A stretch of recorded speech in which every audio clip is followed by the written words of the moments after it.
teams and determining what like a jungle power pick could be, because we've seen Gragas fall through a lot of pick ban phases just today, but a very early lock-in here for Mortals. And there's the Senna locked in for the side of Cloud9, so we are going to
What's it going to be, Cloud9? One more to go.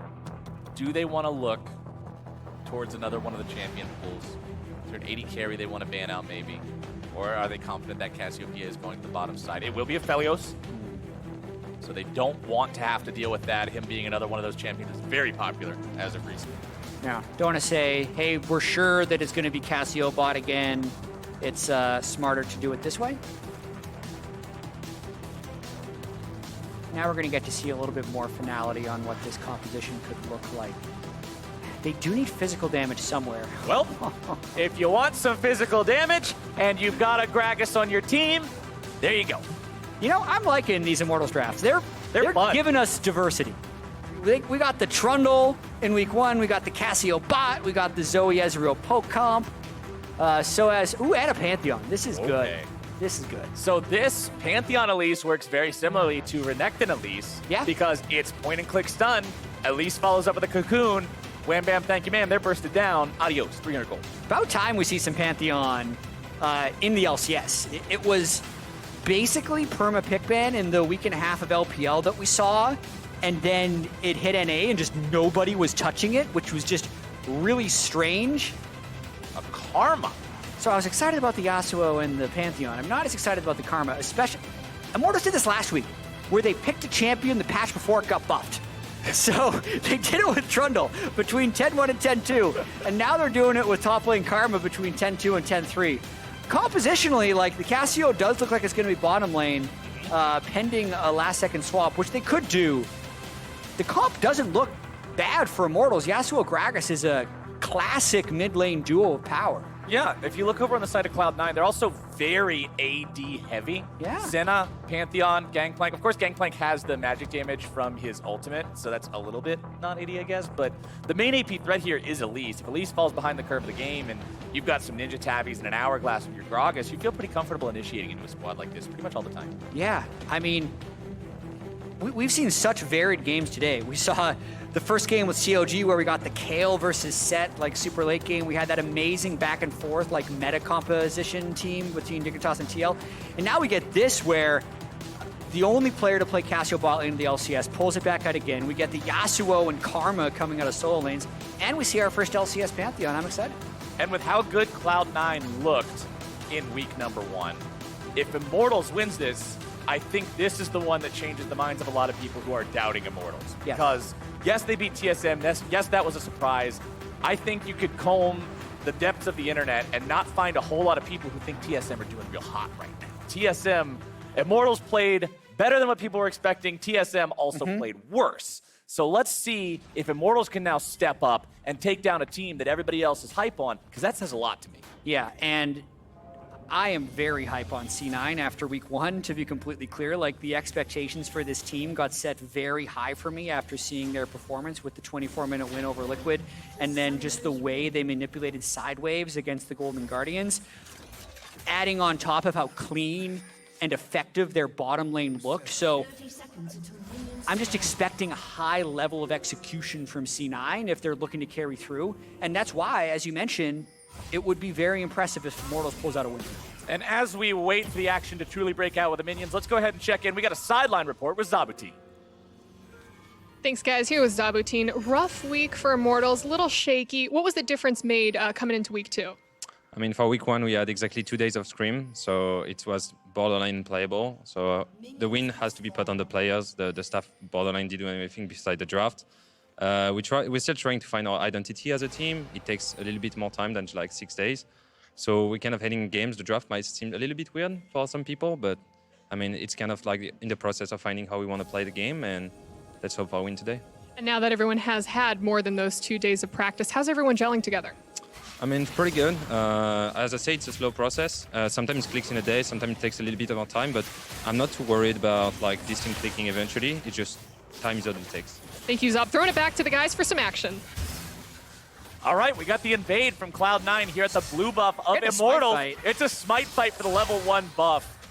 Or is he just going to lose all his patience? No, they've got him stuck there with a half bar of patience at the very edge of the ramp. That's Blabber able to get to level 2. This could go very bad for Immortals. Damage coming through there. Flash force out from Hakuo, and that's a successful invade from C9. And he's sticking around for the Gromp. Xmithy still has his smite. I like what Xmithy's doing, because he could easily get level 2 off of here. Liked the early play, don't like the stay for the Gromp by C9. Yeah, and he ends up backing away. Wow, that's what you can do a little bit with Tahm Kench or Braum, as you try and do those early level 1 invades to get pressure, but overall, well played. Cloud9 expending their own heal in that one, so it means that they will be down that combat summoner if Xmithy wants to get involved in a bottom lane gank early on. They'll have a bit more damage in that one, but it's even scarier for this side of Immortals because of the fact that Hakuo doesn't have that flash. Mid lane here, Aika versus Niski. Niski taking control of the lane early on. Pantheon, we remember him back in the Worlds days where he was just pick ban tier. And by pick ban tier, I mean banned the entire time except for one pick during the play-in stage because he was just that strong. Obviously been toned down since then, but still a very powerful duelist. Yeah, and incredibly reliable gank support. The thing you'll want to do on Pantheon, and you can see it when you're kind of over his head, when he's fully stacked on his passive, it means his W will have 3 auto attacks afterwards, which will nearly full stack his passive again. So you wait until you're full, you W when you auto 3 times, and then you have a choice. You can either auto again and get an empowered Q, or you can just Q and then get an empowered E, which will be 3 seconds of directional invulnerability. Which is a lot. Really, really hard to trade back into and great for gank assist. So it's, oh no, Blabber! That is not where the Cocoon wanted to go, brother. I agree, guy in the audience. I agree. I heard somebody else be like, what? Yeah. Like, how do you miss that Cocoon? How do you miss that Cocoon? It's, I don't know. Was there a juke that I missed? I was trying to come up with something clever to say. I don't have anything. That's a personal error there on Blabber, not finding the Cocoon on that one. I mean, Soaz is able to walk away pretty effortlessly, and no real summoner spells, no anything expended in the top side there. Soaz did actually walk a little irregularly. I just watched it back. It looked like he was just juking permanently, which is something you should probably do. Most people are, don't think to do that, but still, what? How do you miss that? All right, I'm not on that. It was a good gank attempt. It happened, it's done. We must move on as bottom side, Xmithy, although he lost that starting blue, he doesn't feel too bad. He's still able to not get double crabbed, so he grabs the bottom side scuttle crab. You can see Blabber farming up his chicken camp. He's level 4 compared to Xmithy's 3. Barrel rolling in there, trying to steal away some little chickens if possible, but won't be so. Niski trying to trade there with Ica throwing out the wind wall to try to block a spear in trade, but Niski wisely saving it until afterwards. Finding a really good trade onto Ica here. Ignite drop down, nicely done! Solo kill for Niski. Yep, Pantheon's pretty strong. Now, Ica was confident there because his support was in River. So he's thinking, all right, if this guy goes in, it's fine.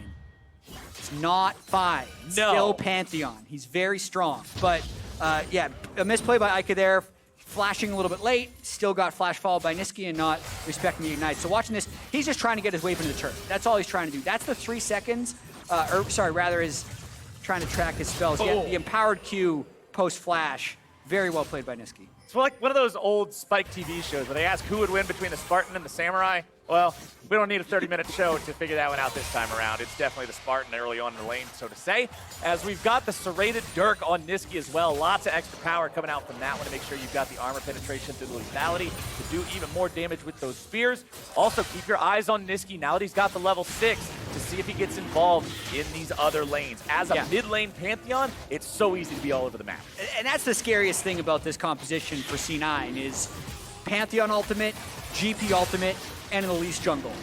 That's some tower dive right there if they get any type of pressure down bottom lane going with the Senna Tom Kench. And then after that, they're going to have the Tom Kench ult to go with all these globals. So this isn't a team fighting composition by C9. This is very much an early game skirmish. Let's run over the other team. And the solo kill for Pantheon is a great start. Infernal Drake first up here for Cloud9. We will not see the Infernal Soul here again this game like we did in the last one.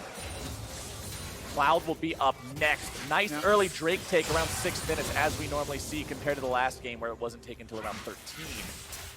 But Immortals hanging on here in the bottom side. Only a couple CS behind their opponents. The big story of this game so far, Jat, is mid lane. 57-35 in the farm. Not only did that death cost him because he died, it cost him so much presence in his lane, and Ike is going to be trailing for a while. Yeah, still has cleanse. Doesn't necessarily matter since he's just getting pushed out anyway. And once Niski has mid priority, we saw last year he was very nearly the top vote getter for mid laners. Very good at playing with an advantage from mid lane. They can crash either side with this Pantheon Elise pressure. Hello. Okay. I was going to say, that one. There's no way you miss 2 of these. Blabber finds some damage onto Xmithy there, but considering the solo lanes were coming to collapse, they don't want to seek any more violence here just yet. Niski goes right back to farming though, and Ica's just got to get very familiar with the terrain underneath this turret. Yeah, you can see Blabber really trying to play around this Pantheon. But it is difficult, though, because the Gangplank can't get priority over the Karma. So anytime they do an invade, they have to worry about Soaz roaming down. In the meanwhile, it looks like they're all just prepping for this 8-minute Rift Herald. Both bot lanes recalling to match up. I hope this one's a bloodbath. We'll see. Xmithy, level 5 here on the Gragas. Blabber the same, so smites are equal.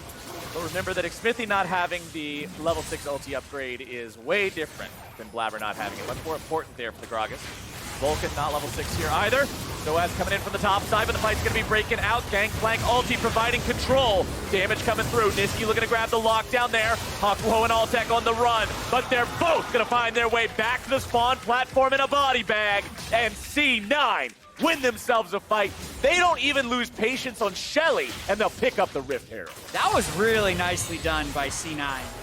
So many times when a team is set up around an objective with 4 people on one side and 1 on the other, it's like, are you getting collapsed on?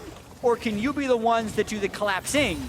And C9, incredibly decisive, say, there's 4 people over there and a Karma behind us. Let's just go. The GP ultimate plays just a little bit behind Immortals. Because Sven landed that route, it times great with Niski's ultimate, so they can just run down both bot laners for Immortals and pick up that first Rift Herald. Beautifully done. Not only do they get them, but with all those summoner spells expended, that is all 3 combat summoners for the Immortals bottom lane. If there's a return visit from Blabber, or Niski, or Licorice's ulti, or pretty much anything, those guys are in a real rough spot. Again, Hakuo still not having the box yet on the Thresh. We'll see how they want to play around that one as the top laners have gone into the bottom lane now. Licorice continuing to farm up, building an ever so slight advantage in farm over his opponent. It's even more worthwhile because you're Gangplank, you have the extra gold coming in. Looking back towards the mid lane, You can see Pantheon doing what Pantheon does. Every item is just a myriad of swords. Sword, sword, sword, sword, sword, sword, sword, sword, sword, sword. Yeah, how many long swords are in his build? There's got to be... It's like 4 per lethality 12? item. It's a lot. Yeah. He likes swords. Either way, Pantheon Ultimate coming up soon. Rift Herald on the way. The question always is, where do you end up dropping this first Rift Herald? The ideal is they could actually make a play happen, get the first 2 plates down, then drop the Rift Herald for the turret. But good control warding by Immortals there. Lets them know Blabber's on the way. But will they be able to send anyone to stop it? Niski once again getting the better of Ica here in the mid lane. Xmithy shows up. Remember, it's so easy to get your last breath off on Yasuo. It's just 1v2ing. But Niski doesn't care. He's so far in control of this mid lane. Ica's done a pretty good job of trying to catch up some in that farm department, but Niski's just so far in control. There's so much. There's only so much you can do. Yeah. Top side, though, Rift Herald still not summoned up by Blabber. They're doing what you were talking about. They're taking down the easy plates with their personal damage and then waiting to use Shelly for the next 2 because her damage will always just take 2 of them out. Boom! There you go. More money in the C9 pockets. Look at the gold lead. Last game didn't have this kind of a gold lead till 30 minutes in, and now Cloud9 will take the first turret. A couple more auto attacks should do the trick, and that's going to put them up almost 4,000 gold over Immortal. Look at those nice guys playing around Sven. Everyone leaves so he can pick up full gold. No jungle or support greeting to get their own items. It's the right call in this situation as well when you have that type of early game lead, giving Sven as much power as possible. But they're likely set up just right for this as well. They can do their resets, they'll get back on the map, and now they'll move toward Cloud Drake. They're just so clean this game.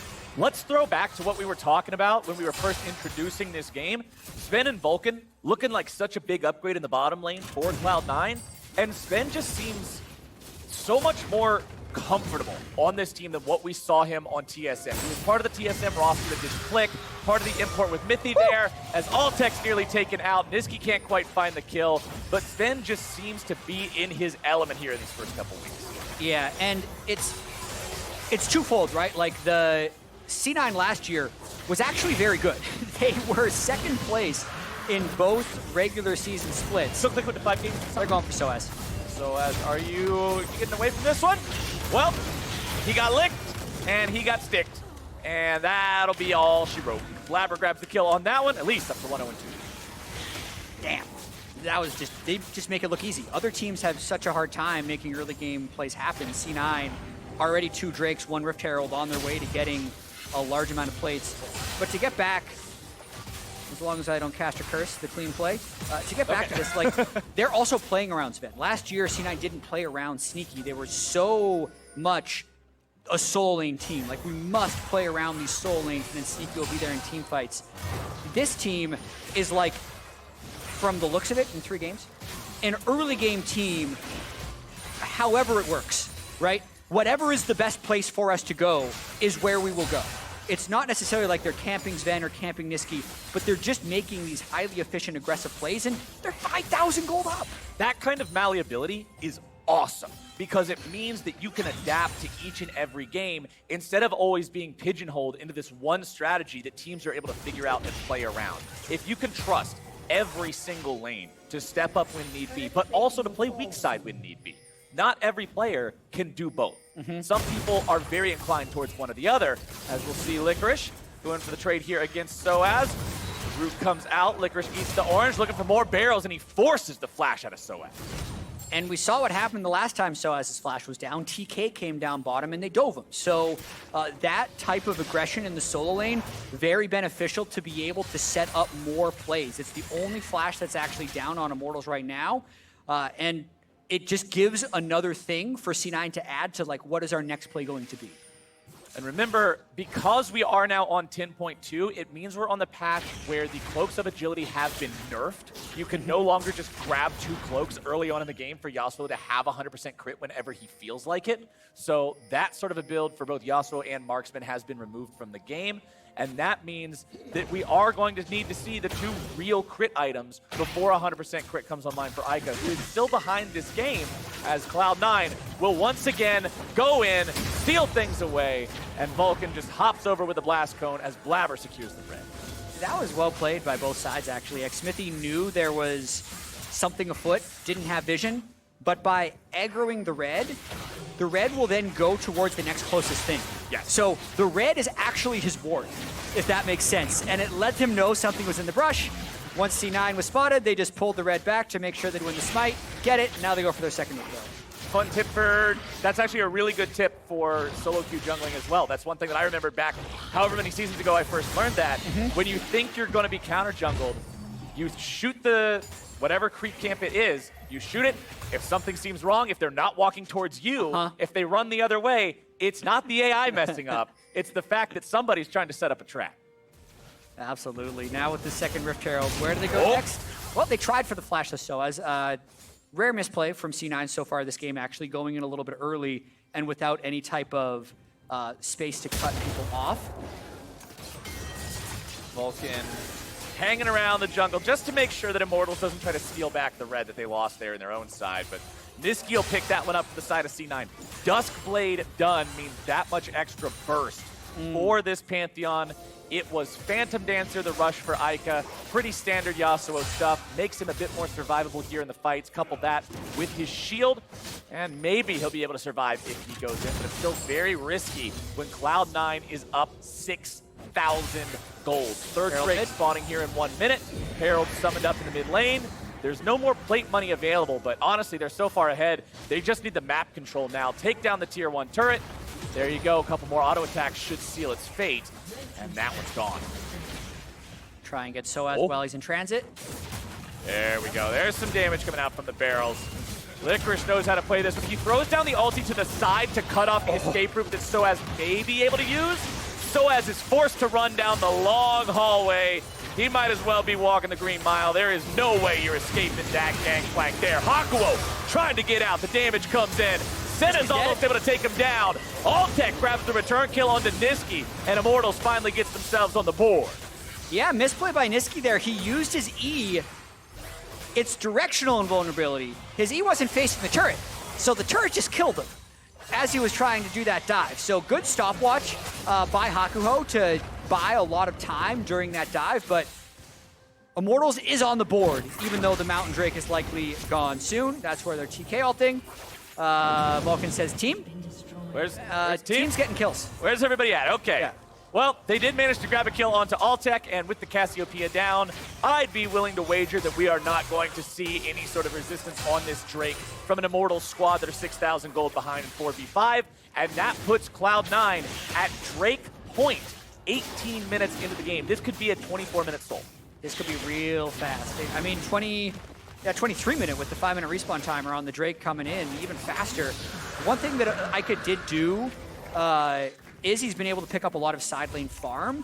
The one way that Immortals could think to try and get back in this would be get it fast.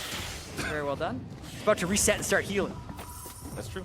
Everything C9 does just feels so practiced. Like, it feels really clean, this game. yeah. I am impressed so far. We'll see how swiftly and efficiently they can close this game out. Take another look here at how they caught Altec. Yeah, sitting on a control ward. The Vulcan was already on the next play, but Blabber and Sven said, hey, wait a minute, we'll pick this up. No harm for us. Definitely some for Altec. 1 and 2 on the Cassiopeia. He does have the Archangel Staff complete, but it has not evolved into Seraph's Embrace. The shield could be really big going forward. He needs 70 more mana, so he should hopefully have it before the next team fight breaks out. We'll see how far Cloud9 wants to push their aggro in this game. They will definitely be the ones deciding when and where the fights happen for the long foreseeable future. Yeah, they definitely want to continue to get picks. Their Baron damage is actually quite slow, so a lot of the acceleration is to kill someone outside of a turret, then go for the turret, and use kind of the Mountain Soul and Elder Dragon, if need be, to be the end game things. It's very much an early game composition that does need to succeed early. It succeeded very, very well. With flying colors. Yeah, but it doesn't mean that like the Baron will necessarily be easy for the champions they play. Still trying to just fight over this vision here. Dare Immortals to come out and mess with them. Senna ult comes through, GP ulti doing the same. Look at Ica's health bar. Just Gangplank ult and Senna ult did that. Yeah, that's something Immortals gonna have to worry about. 2 buttons. 2 buttons. 2 buttons, and will only get stronger as GP and Sven continue to pick up items. Sven really close to completing his Muramana, which will really up his damage. But as you can see there, they didn't win the fight, but they got everyone on Immortals low enough that then they were able to take a turn. And sometimes that's all you need to do. Yep. Winning the fight doesn't mean killing the enemy team. It just means controlling enough of the map that you can get something out of it. Top side, it's Vulcan with the Abyssal Voyage. C9 again, using these tools so well, making sure that they're taking advantage of the pick, not just to keep Senna safe, but to bring everybody around the map, control objectives, 5 turrets to 1, 6 kills to 1, 8,000 gold lead 20 minutes in. And I'm so happy to see them use their globals and their gold advantage to continue to accelerate the game. Like, it's not just grouping 5 mid and saying we have a gold lead, let's kill you. It's just making these somewhat uncounterable map plays to get advantages. A lot of the other teams in the LCS only end up getting second-tier inner turrets, at least in the past, after first Baron, right? It says, well, we need the Baron minions if we want to push the base.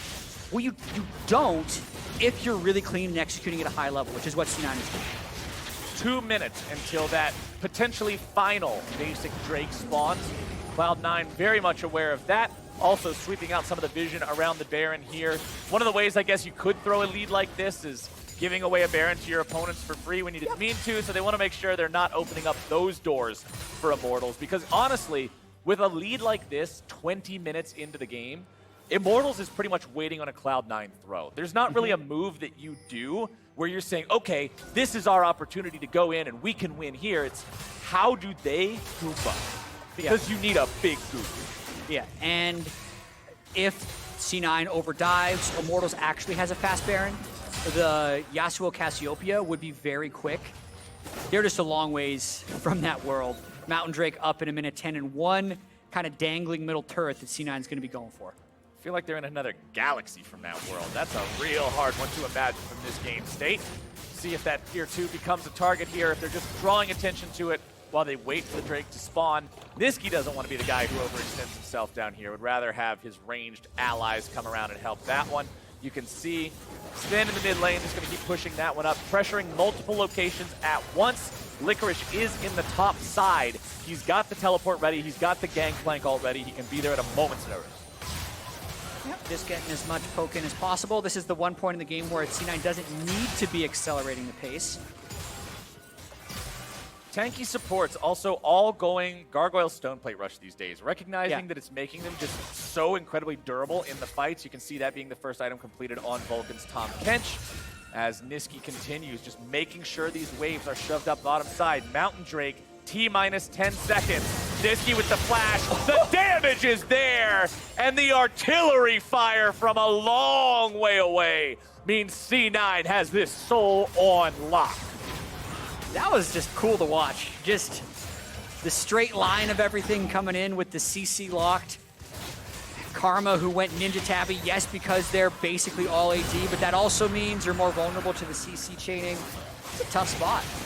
Mountain Soul secured by Cloud9 now makes it even that much harder to punish this team if they go too far, if somebody gets caught out.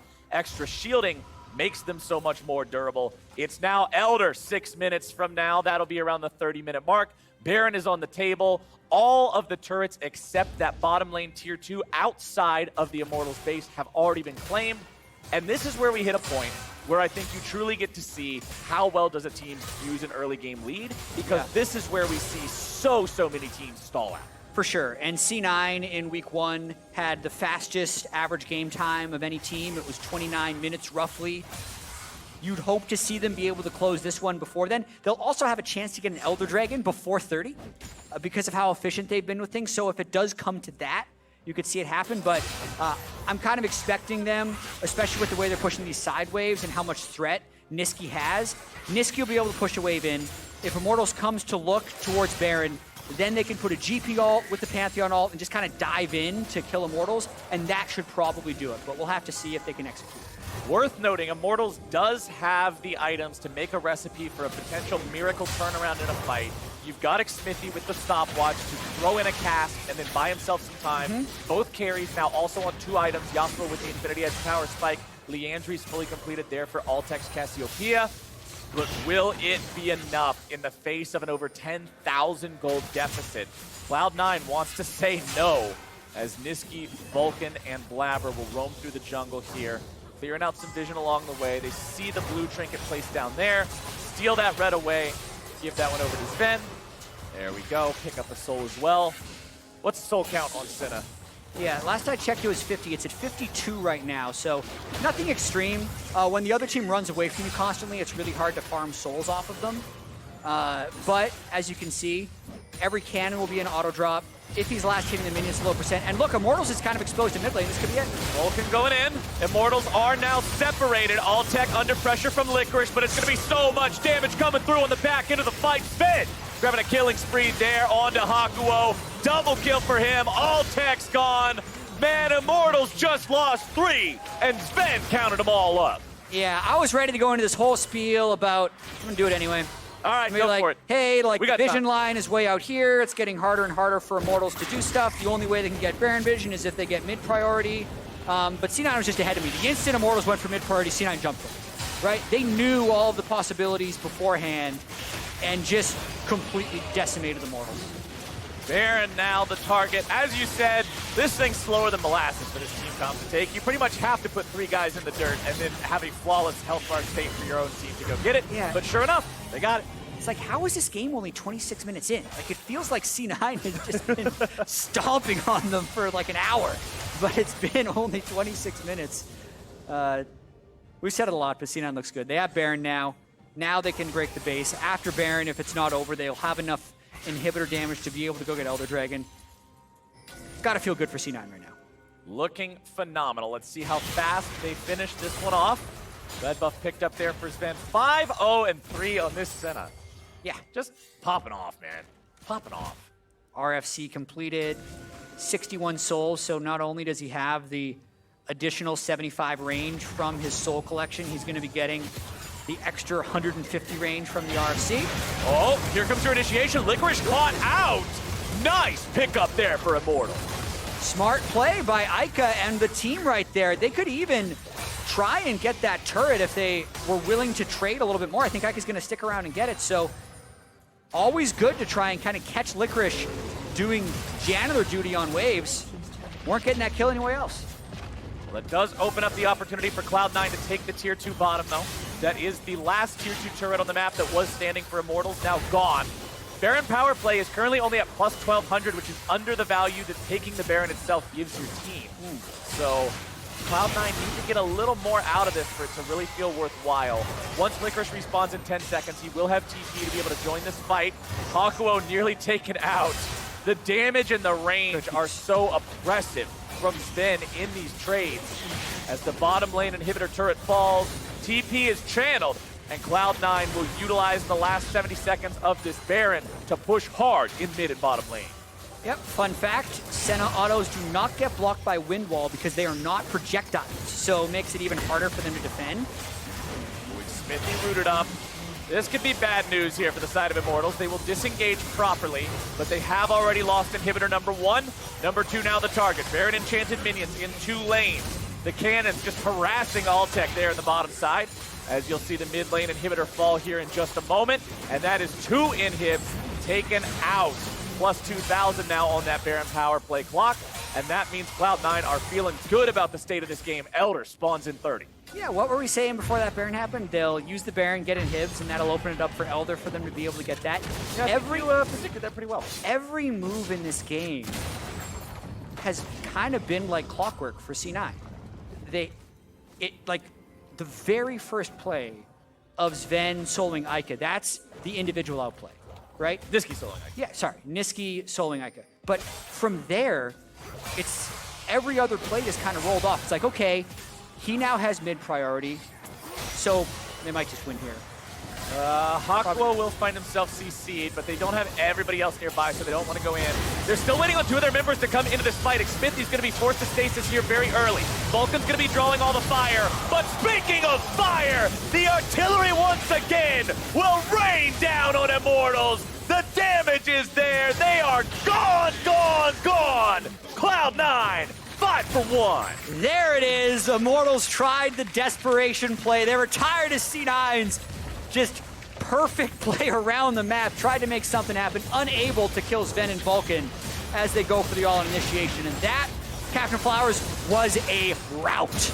Elder not required in what I believe is the cleanest game we've seen so far in these first couple of weeks. Cloud9 smash Immortals. And as I was saying before they got that final fight, is everything in that game was just in sequence, one play rolling into the next. The mid play into the first Drake, into the Rift Herald that they can get, into breaking a turret, into a turret dive bottom lane once the top lane was gone, into the next Drake, and so on and so forth. Like the global usage, the early lead, and just not making those mistakes is what is separating C9, even though it's only 3 games, what is separating C9 from the rest of the league right now. I can't wait until they play Dignitas, because they played very well today as well. But there's a difference in the way these teams approach the game. C9 is picking champions that have an advantage from minute 1 onwards that will not have an advantage at 30 minutes if they do not make plays. But they have been making the plays in this game, and that was impressive. Cloud9 looking so good here in these first 3 games. Deathless on 3 members, Blabber, Sven, Vulcan. Not one of them saw a black and white screen that entire game. So well done by this team.